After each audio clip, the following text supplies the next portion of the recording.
BYDni qilayotgan ishini qaranglar akalar. Amerika, Yaponiya, Germaniyani yoraman deyapti. O'zi yorib kelyapti. Endi mana bu qilgan ishini endi va til bilan ta'riflab bo'lmaydi.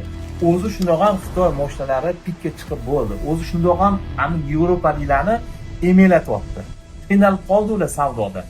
No, bularni hozir qilgan modeli, yangi model chiqargan, bilasizlar, sportivniy, joydan turib saklaydigan Yangwang 900 degan model Yamani lidar kamerasi orqali ko'ryapti. Shu 120 tezlikda ketayotgan paytda o'zini sakratib yuryapti. Havoda muallaq turibdi. Tikka zor bo'ladimi, mix zor bo'ladimi, farqi yo'q. Undan ham tikka sakrab o'tib ketyapti. U mayli LGBTdan bilmayman, bularni ham ko'ngli qolib ketganmi?